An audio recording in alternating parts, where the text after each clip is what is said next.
Hello everyone, my name is Wen Zhiyuan. The topic of my speech today is how to compress encrypted data. My speech will be divided into four parts.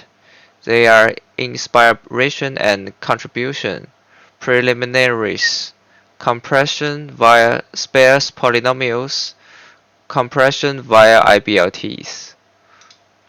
Okay, now let me introduce the first part, inspiration and contribution.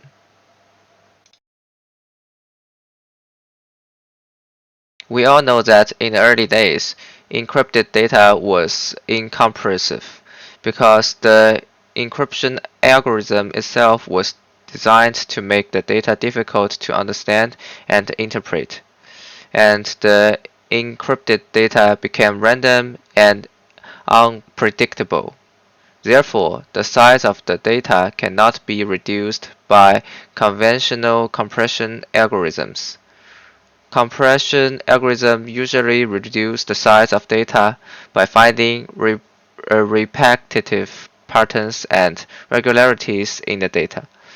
But the purpose of encryption algorithm is to disrupt the patterns and regularities of data. So compressing encrypted data is almost impossible. However, in this paper, the authors propose two encryption algorithms that make it feasible to compress encrypted data.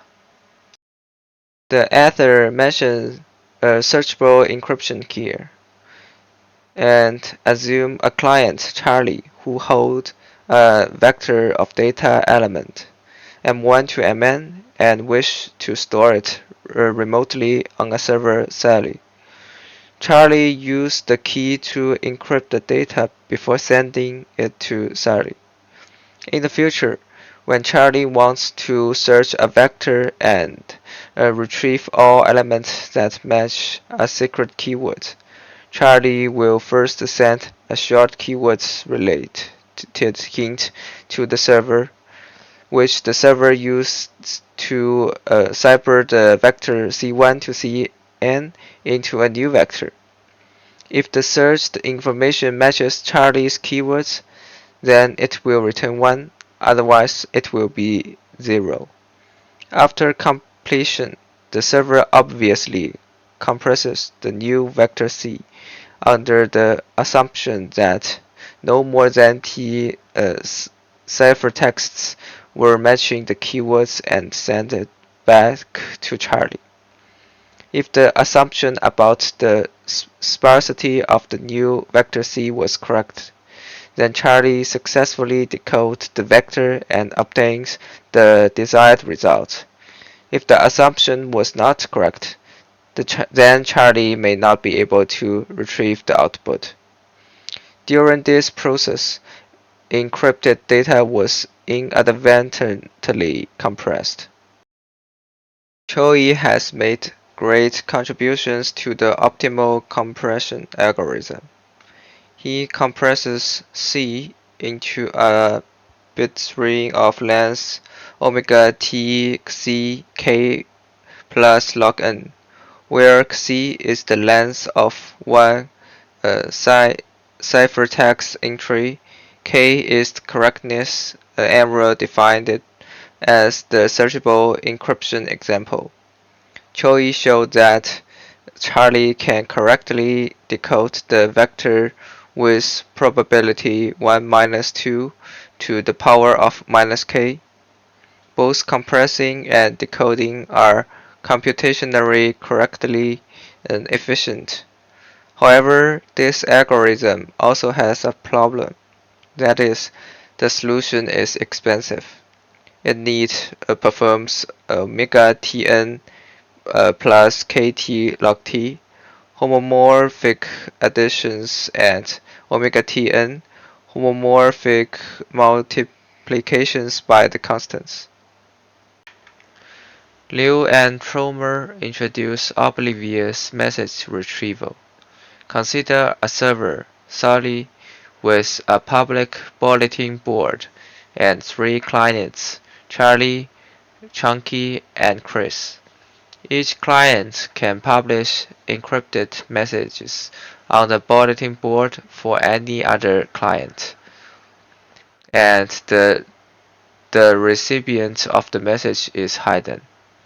When Chunky wants to retrieve all messages addressed to him, he generates a short identity-related prompt and sends it to Sally.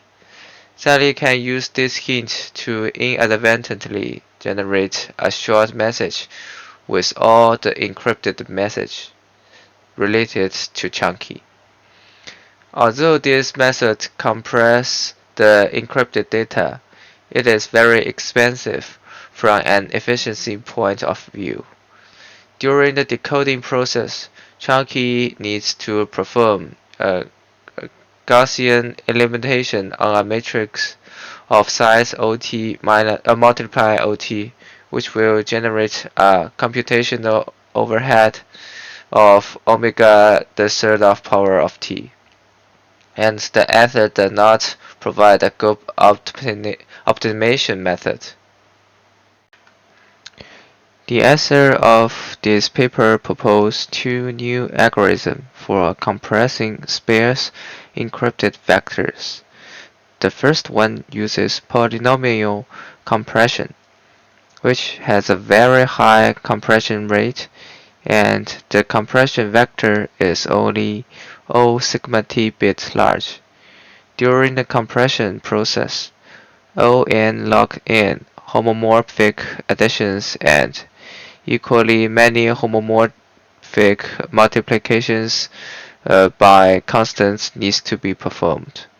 However, the decompression of complexity of this scheme is OT root n, and the decompression time is longer. The second is a solution based on random hashing. During the compression, ONK divided by log t homomorphic additions and constant multiplication need to be performed, where k is greater or equal to log t. During decompression, the complexity is OKT divided by log t. The second part, preliminaries. First is homomorphic encryption. Homomorphic encryption is a very important encryption method in this paper, which allows computational operations to be performed in encrypted states without decrypting the data. In other words, homomorphic encryption allows data to perform operations such as addition, multiplication, and logical optimization in an encrypted state. The result is still in an encrypted state, and the planet's results can only be obtained after decryption.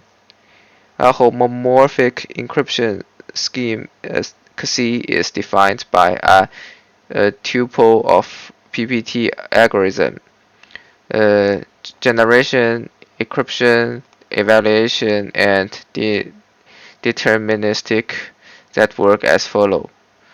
The key generation algorithm takes the security parameter 1 to the power of lambda as input and returns a secret key sk and public key pk.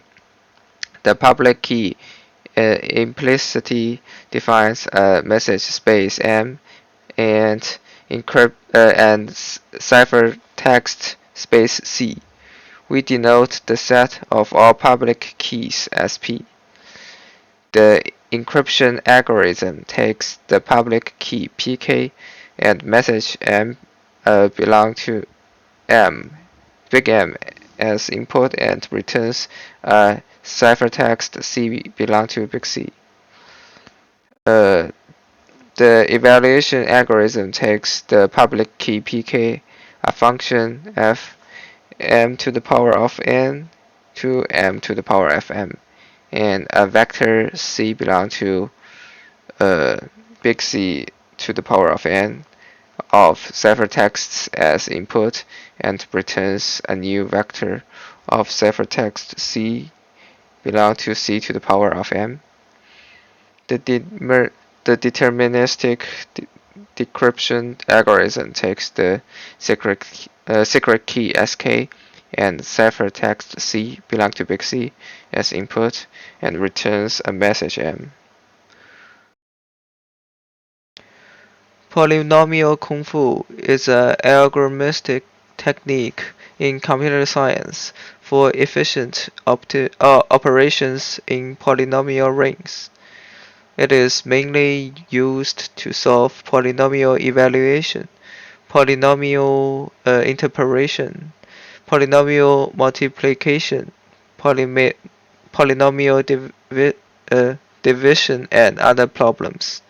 The core idea of polynomial kung fu is to express polynomials as point values, that is, to evaluate polynomials at some specific points to obtain a set of point values, and then perform polynomial operations through the relationship between point values. This method can greatly reduce the time complexity of polynomial operations, thereby improving the efficiency of the algorithm. Fast Fourier transform is also a very important method in this paper. It is an efficient algorithm for calculating discrete Fourier transform. Its time complexity is O(n) log n, which is much faster than the time complexity O(n) to the power of 2 of the general DFT algorithm. The core idea of the fast Fourier transform algorithm is to decompose the calculation of discrete Fourier transform into multiple smaller discrete Fourier transform calculations, and then curiously merge these small discrete Fourier transform calculations into one large discrete Fourier transform calculations. This divide and conquer idea can greatly reduce the amount of calculation, thereby improving the efficiency of the algorithm. Invertible Bloom lookup table is a data structure based on Bloom filter, which is used to solve the problems of data synchronization and data differences calculation. IBLT can be used to quickly calculate the difference between two datasets or to merge two datasets into one. For Bloom filter, it is commonly used data structure used to determine whether an element exists in a collection. Bloom filter maps element into a bit array through multiple hash functions and set the corresponding bit to 1. When it is necessary to determine whether an element exists in the set, the element is mapped to the bit array through the same hash function, and it is checked whether the corresponding bits are all 1. If any bit is 0, you can be sure that the element does not exist in the set. If all bits are 1, the element probably exists in the set. IBLT is developed on the basis of Bloom filter. IBLT maps each element into multiple buckets and sums the values in each bucket.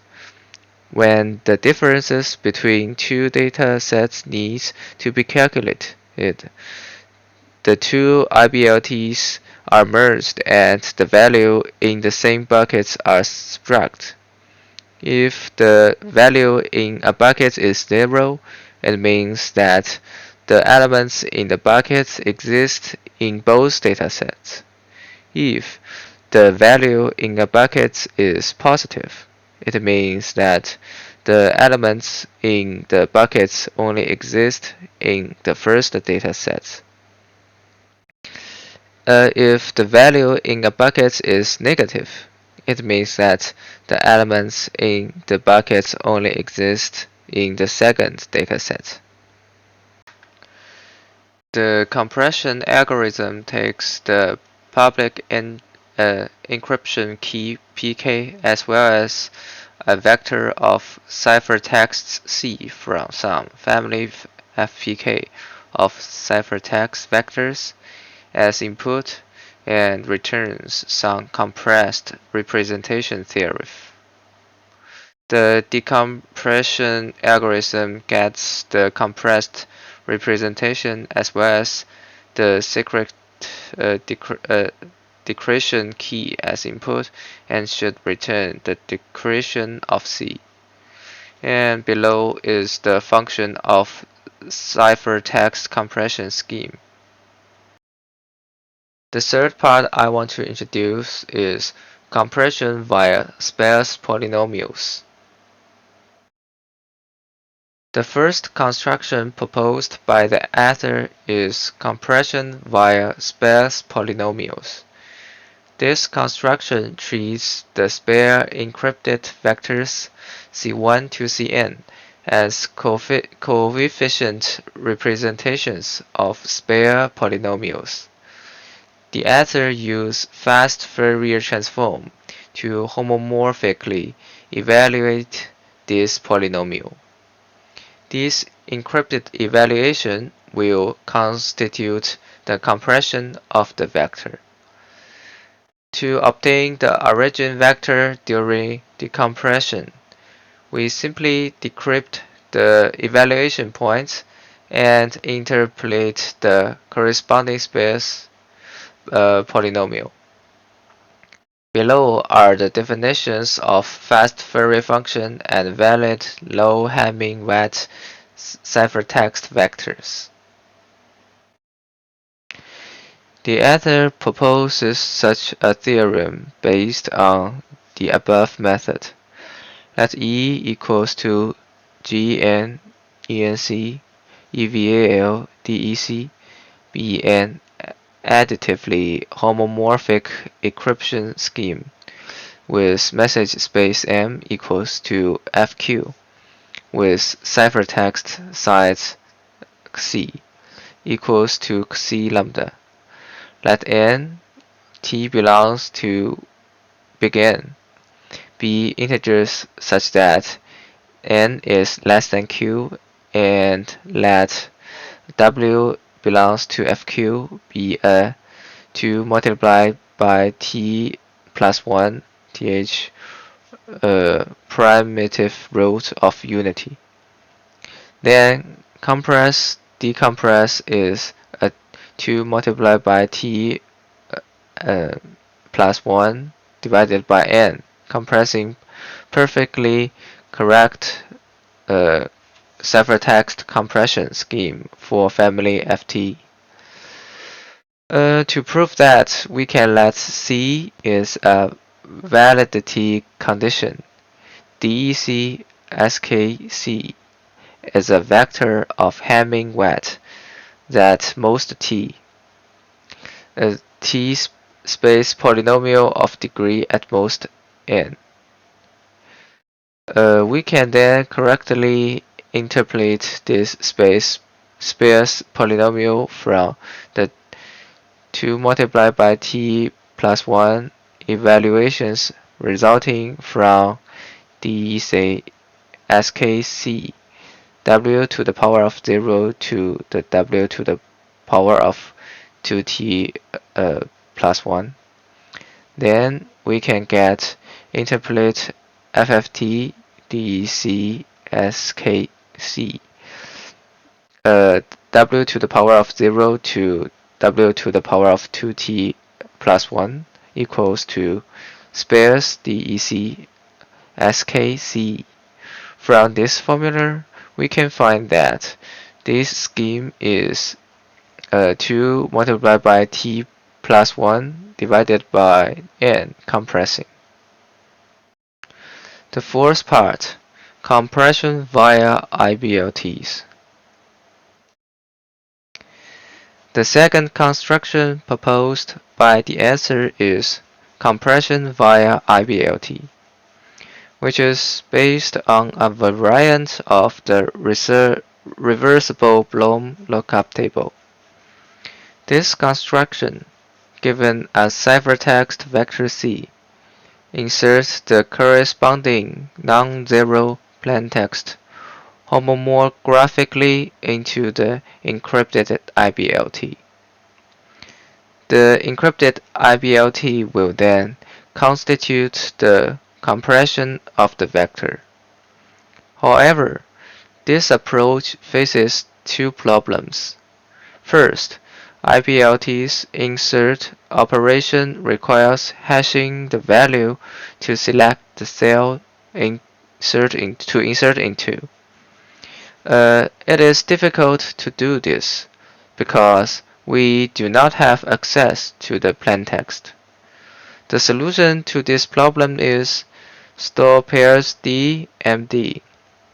The position of the inserted value can be diverted only by hashing D, because the in-text D is public and unique. Second, we don't know which ciphertexts correspond to non-zero values, so it is not clear how to insert only those ciphertexts. The solution to this problem is choose a random value vector k initialized to matrix M and K. After declaration, for any cell ij that only contains a single value MD, have Mij equals to MD and Kij equals to MD multiplied by KD. Pseudo-random vectors are also an important concept, allowing us to sample short descriptions of long vectors. Based on this, the author proposes an efficient algorithm which can recover the position of a given entry in the vector in time independent of the vector length. The description length of the vector is O lambda, and in O polylog n fetching of a single entry and indexed, a recovery is possible. The author proposes the following theorems. For all indicates I belongs to n, it holds that indexed S entry Si equals to I. For all k which does not belong to entry Si or Si I belongs to n, it holds that indexed Sk equals to bottom. And let PRP be a secure family of pseudorandom permutation over some f. Sample entry index is a secure wonderbar secure random vector with indexed recovery for universe k equals to being to fade b. B is belong to f. And below is how to prove it. The authors demonstrates here a useful lemma that allows limiting the probability of false positives when trying to detect cells with only one entry in the IBLT. If for some set of at least two non-zero messages corresponding to indicates I contained in N. It happens to hold a disk function kj. So it can limit the probability of its happening by selecting k entries from a sufficiently large space. And here is the proof of this helpful lemma.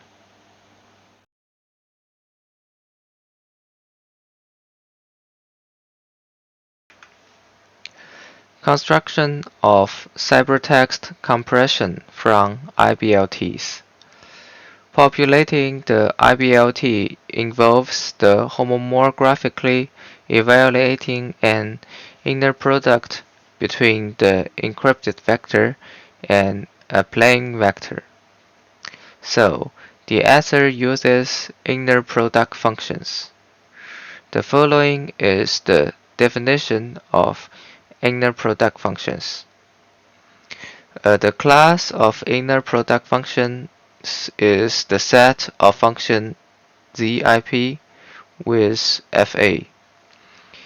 The family of ciphertext vectors, the construction is applicable to is then exactly those ciphertext vectors with low Hamming weight and allow the evaluation of inner product functions. And for any div-valid vector of ciphertext, it holds that PR decompressed secret key compressed public key C equals to spares DEC secret key C equal PR decompress 1 compress DEC secret key C equals to spares DEC secret key C. Also, we have if sample entry index is a secure procedural random vector, it holds for any key pair sk pk and any vector c that like this picture below. This is another claim made by the author. If the Hamming weight at most t for any vector of ciphertext, we have PR decompressed, compressed, DEC secret key C equals to spares DEC SKC is less or equal to O 2 to the power of minus K. And how to prove it is compress 6 outputs and IBLT for pairs containing all elements of S is not equal to 0. And decompress 6 is the same as list. Update 6 is the same as PO. And so we can get the following function, and so it can be proved. And for the future work, these are some directions that I think the author and other professors can research in the future. First, I thought it would be possible to find some algorithms that would reduce both compression and decompression complexity and have smaller compression vectors. In this paper, no matter whether it is polynomial-based algorithm or algorithm based on hash algorithm, these points cannot be realized at the same time, and only part of them can be realized. Second, I thought it might be possible to think about how to compress encrypted data from a completely new perspective without compressing sparse encrypted vectors. Thank you for your listening. And here is the detail of the paper.